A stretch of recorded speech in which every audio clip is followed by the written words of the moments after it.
Welcome to Navigating the Customer Experience. Want to improve your organization's customer service? Looking for insider tips to knock your customer socks off? Then you're in the right place. Here's your host, Yanique Grant. Welcome to Navigating the Customer Experience. On today's episode, our guest is Dr. Kerriann Peart. And Dr. Peart is a trusted voice on leadership, burnout, and professional well-being, particularly among women navigating complex organizational systems. With a background spanning organizational psychology, public health, and executive coaching, she brings both academic rigor and lived leadership experience to the stage. Her work challenges traditional notions of high performance that prioritize output at the expense of people. Instead, Dr. Peart equips leaders with the insight and tools required to lead with clarity, cultural awareness, and emotional intelligence in environments shaped by constant change, pressure, and uncertainty.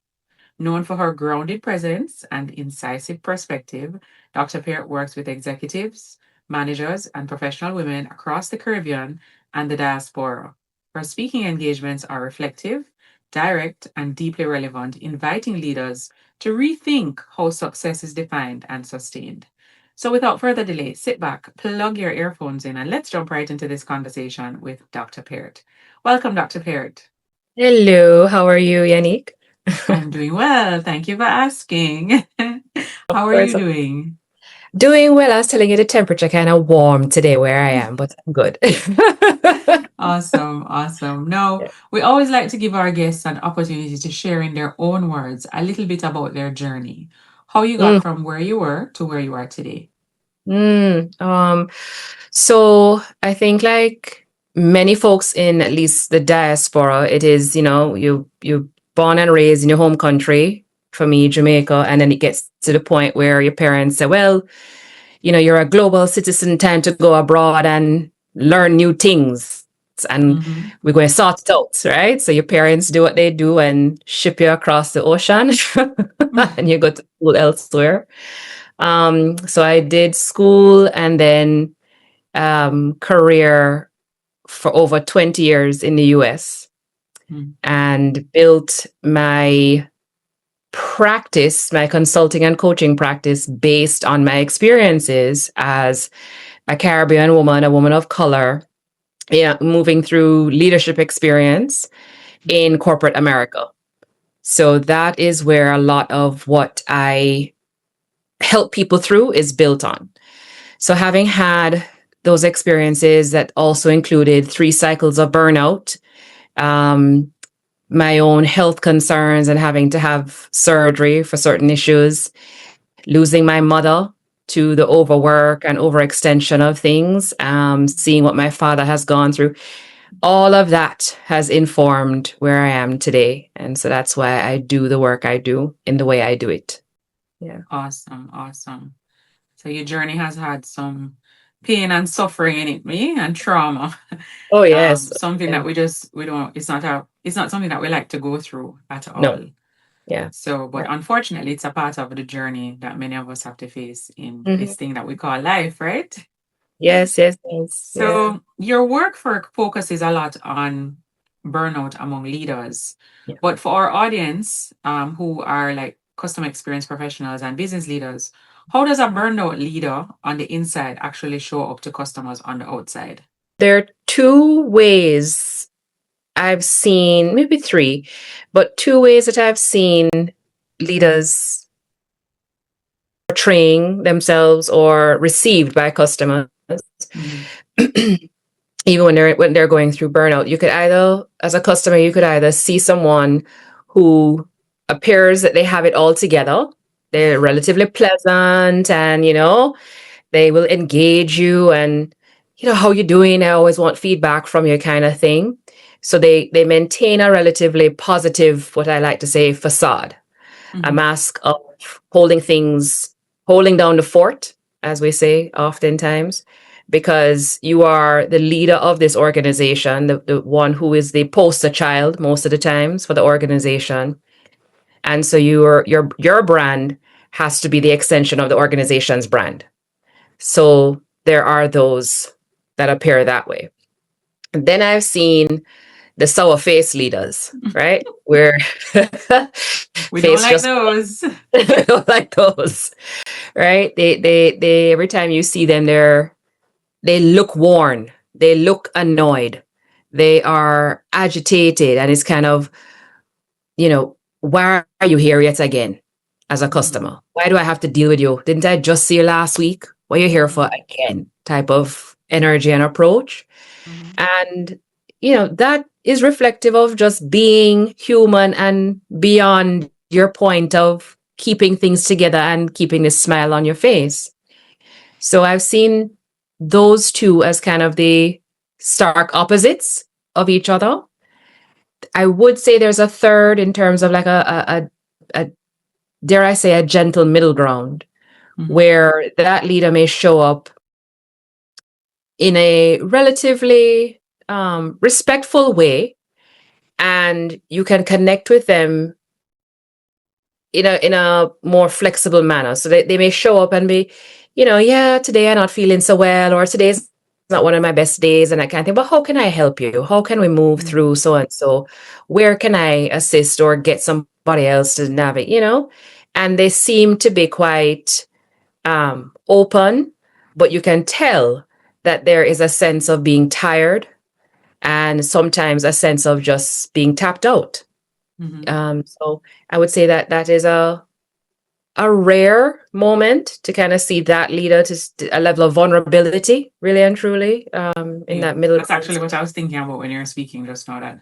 That type of leader would be the leader that's vulnerable, right, open right. up and share their emotions, Correct. how they're feeling with you, but at the same time be able to bridge that gap and move towards, okay, what assistance do you need from me? How can I help you? Right.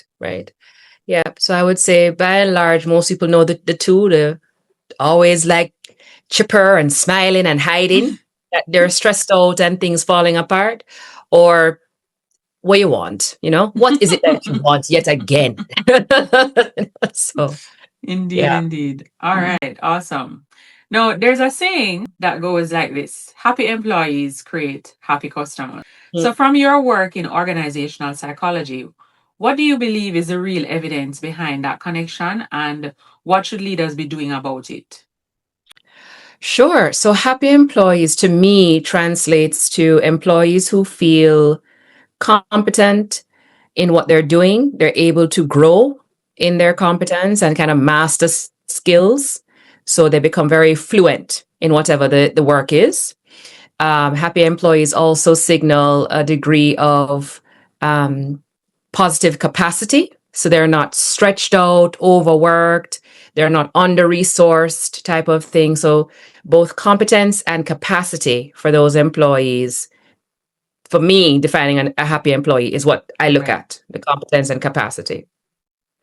That translates to happy customers in the sense that when I feel like if I'm an employee and I feel empowered, I feel good in my workflow, I'm organized, I have a strong rapport with leadership and other colleagues, then my approach to customers would be able to embrace them, being more personable in a sense, understanding that people will come in and be frustrated at their ups and downs that they go through. But things with me are good enough. I am fortified enough to be able to extend grace to other people and help them navigate if they're going through a frustrated instance, or if they're ill-informed and need to be educated on something.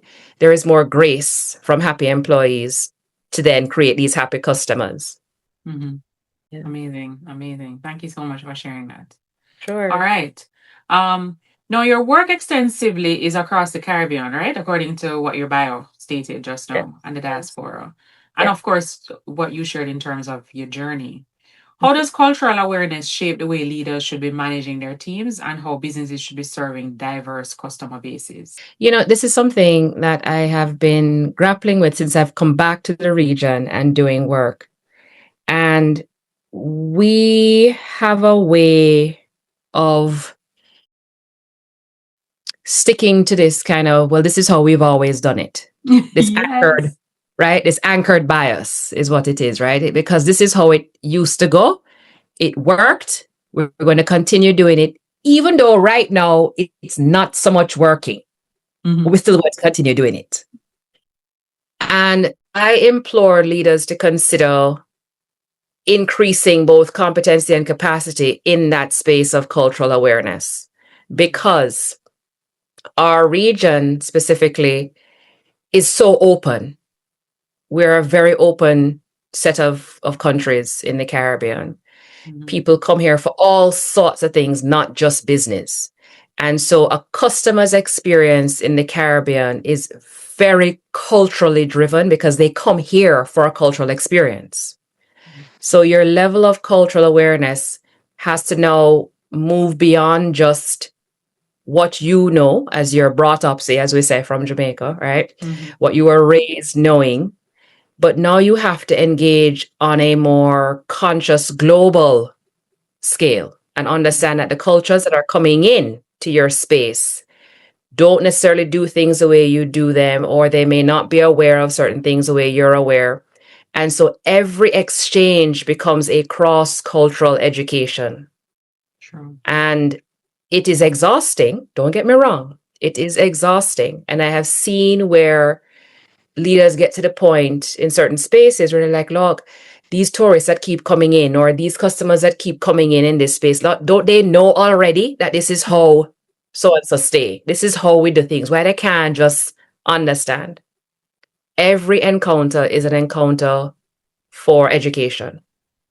And the more that leaders build cross-cultural competency, cross-cultural communication into their practice, because you don't just become a leader and stay there. So in a space I was just in a while ago, early this morning, one of the participants noted that leadership is a sport. And I love that analogy, because if you think about it that way, then every time you are on the field or on the court, you are improving your game. Yeah. Right? And you gain insights, you gain coaching as a leader to improve your game. It's an iterative process. You don't just lead the same way for the duration of your leadership status. There's an iteration every time. And so I think when it comes to this cultural awareness of both my cultural awareness as a leader in my context, and then the cultural infusions that I will experience over the time of my practice, it becomes, how do I as a leader, or how do we as leaders create iterative cross-cultural experiences for ourselves? How do we learn and inform as an ongoing practice? So kind of dovetailing out of your response just now, what would be, let's say, 2 best practices that you believe a leader needs to embrace in order to develop these practices, as you mentioned, because if it's not something that you're accustomed to, and Yes. as you mentioned, there's a challenge that they like to continue doing the things that they're already accustomed to doing, the way how they've been doing it for the last 40 or 50 years. What kind of mindset shift do they need to have, or what practices do they need to put in place to ensure that they're embracing this knowledge in the best way possible, and their team is observing them embrace it? Because clearly the team is watching you and they're kind of, piggybacking off of the energy that you give off in that experience. So 2 things come to my mind. The typical comment of a growth mindset, but I'm going to add one in terms of level it up. I think leaders, professionals on a whole, but in this context of leaders, need not just a growth mindset, but an agile mindset. One that allows for the nuances to be understood and the nuances to be observed when you're in these interactions and cultural expansion moments. So that agile mindset is I think very critical. The second thing I believe that's also very critical is humility. I really wholeheartedly believe in the concept of a humble leader. I find that people who have a humble leader energy or practice or approach go further and sustain their leadership roles for longer than the leaders who are constantly talking about being out front and everybody must follow me, do like me. Those will last very long. Yeah. But humble leaders, I find, are quite strategic. They have the moments where they're out there and folks have to, rally with them and follow. But many a time they are alongside who they're leading. Mhm. They learn a lot from walking their employees' walk and listening to the experiences. They're listening to the experiences of the customers. How is the brand being received, right? What does it mean to be a certain type of customer receiving these types of services from our type of business, even though there are similar businesses? Mhm. What is it that makes you as a customer keep coming back to this particular space? Those moments of humility and understanding across the lines, I guess you can say, I Yeah. find carry those leaders much further in their practice.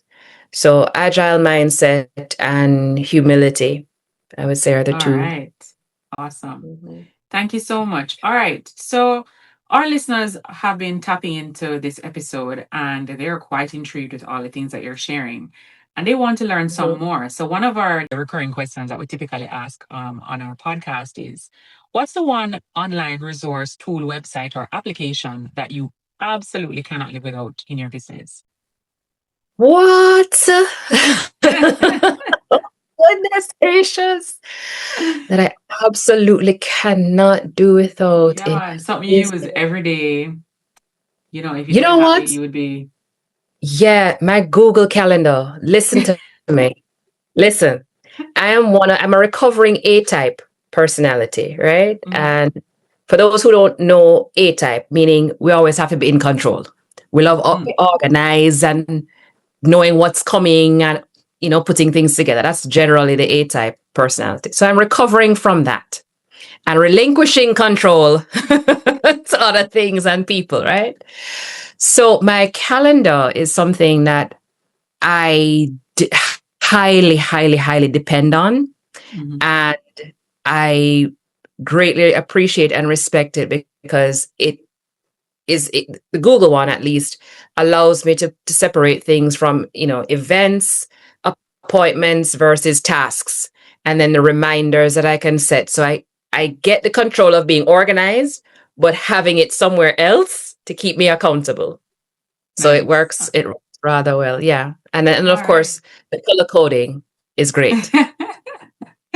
All right, excellent. Our next question is, can you think of maybe one or two books that you've read? It could be a book that you read a very long time ago, or even one that you've read recently, but it has had a Mhm. positive impact on you, and it can either be professional or personal. Yeah. So one of my favorite books of all time is The Prophet by Khalil Gibran. I Mhm. think I was 14 when I first read it, Mhm. and I read it again a little while after that, and it was just, and I should probably read it again at this point and stage and age. But it really helped me to shape a wider understanding of being human.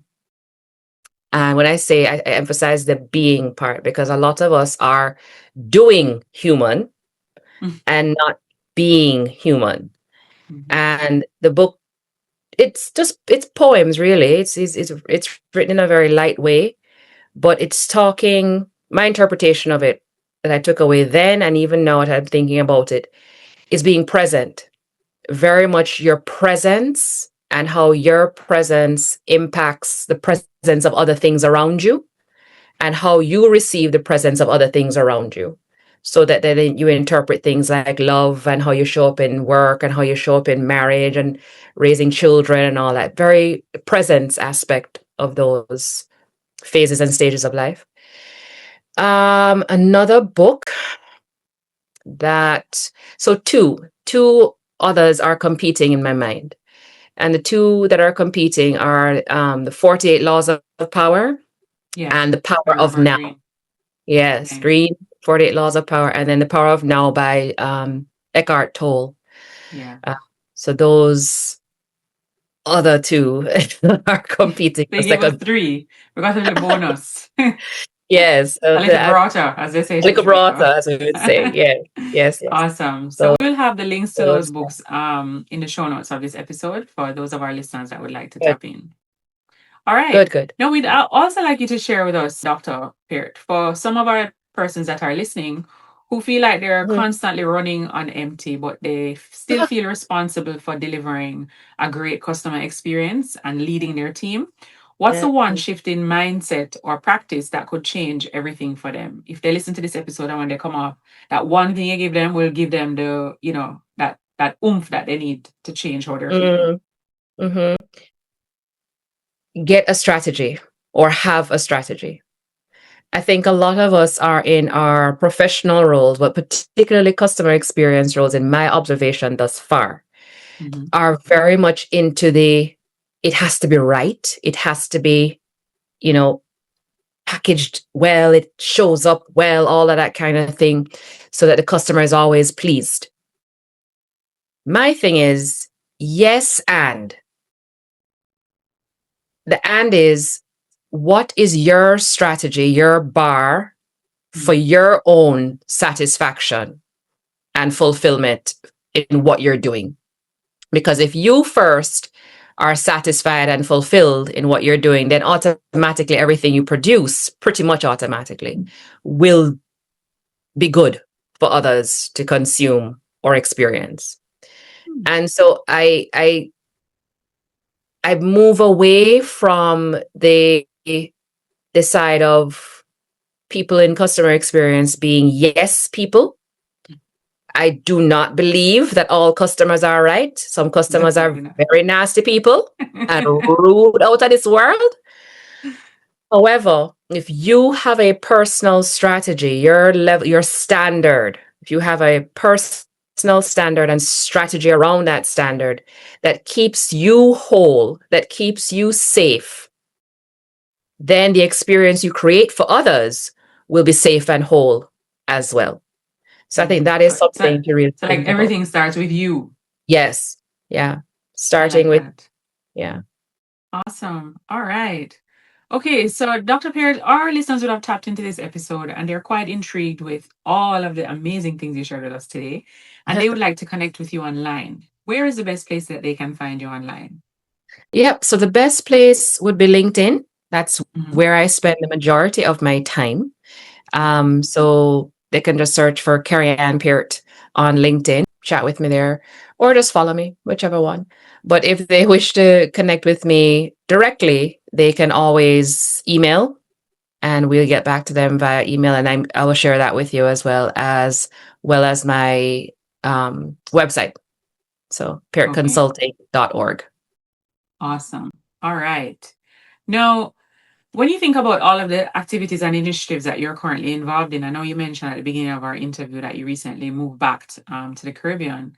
Is there anything that's going on in your life that you're really excited about? Either something you're working on to develop yourself or your people?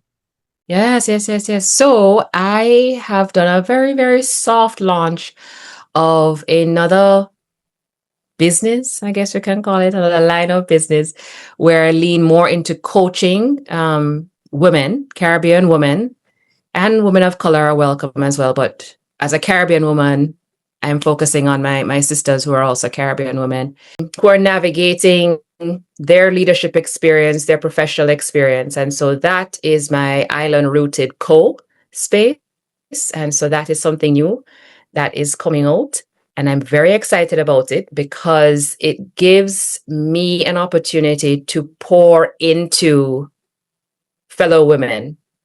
And since being back in the region now almost 3 years, the consistent message I am hearing is, Lord gosh, I'm tired of doing everything for everybody and nobody does anything for me. Consistent message. I hear it from women who are CEOs all the way to young women who are entering the workforce for the first time. And I'm saying, but you just start work though. Yes. So I am developing that space for early career Caribbean women all the way up to senior career Caribbean women who are thinking about pivoting out and doing something else for themselves. And really kind of looking at the different invitations of life that we have as women and how we navigate through them, but with a shift. I think we've bought into a narrative that is not our own and have carried weights for far too long that do not belong to us. Yeah. And so in that space, I'm really working at creating a paradigm shift for us as women on a whole. But again, really connecting with my Caribbean women in that identity piece, because being Caribbean is an amazing experience, but there are some normed behaviors that we don't talk about often, but that lend very significantly to the way we navigate and burnout. Yeah. So tackling that in that space. All right, that's awesome. So I really hope I'm going to encourage our listeners, for those of you that feel like you are in that space that Dr. Peart is speaking about, feel free to reach out to her. I am sure that you will benefit from any coaching that she'll give you in that space with all of her experience and knowledge that she has garnered over the years. All right. Now, before we wrap our episodes up, Dr. Peart, we always like to ask our guests, do you have a quote or a saying that during times of adversity or challenge, you'll tend to revert to this quote? If for any reason you get derailed or you get off track, the quote kind of helps to get you back on track. The one I've branded recently is, the storm is always coming. Yeah. So build for it. That's my personal brand quote. There's always a storm coming. There's always a change event happening. So build for it. Right? Which is why I lean a lot into women having their strategies, because men have a lot of strategies. Women are not necessarily raised to think and be strategic. And so our chaos rules us a lot of times. Building for these change events, I think, is very important. Yes, so that would be the quote that I lean into. All right. Awesome. Thank you so much for sharing. Yes. All right. Well, Dr. Peart, we are at the end of our interview. I cannot believe it, that the time has flown so fast. I really enjoyed our conversation. I love the engagement that you gave us in terms of leadership and, just the different facets that can improve on customer experience. And, the part that you spoke about, leaders need to be humble. I thought that was brilliant. And the different types of leaders and how they show up to their employees, as well as how it will manifest into a customer interaction. And these are just so critical because these are everyday things that happen and we all interface with it depending on the businesses that we are engaging with. Whether it be digital, we're engaging with them, or we're engaging them through mobile, calling them on the phone, or we're engaging with them face to face. We all face those challenges when, there's that friction, there is that problem that we're trying to get resolved, and we're just not getting the solution or the person with the right attitude in order to lead us to the solution as quickly as possible. Yes. So I think your recommendations will definitely help to kind of scope and change the way how our leaders are thinking so that they can really look at changing that whole space and navigating in a better way. So thank you so very much. Thank you. It's a delight to have been with you. And thank you so much for connecting. Awesome. Just want to remind our listeners that you can follow us on X at Navigating CX, and feel free to join our private Facebook group, Navigating the Customer Experience Community. Until next time, I'm your host, Yanique Grant. Thanks for listening. For more awesome resources to take your customer service game to another level, head over to navigatingthecustomerexperience.com. See you next time.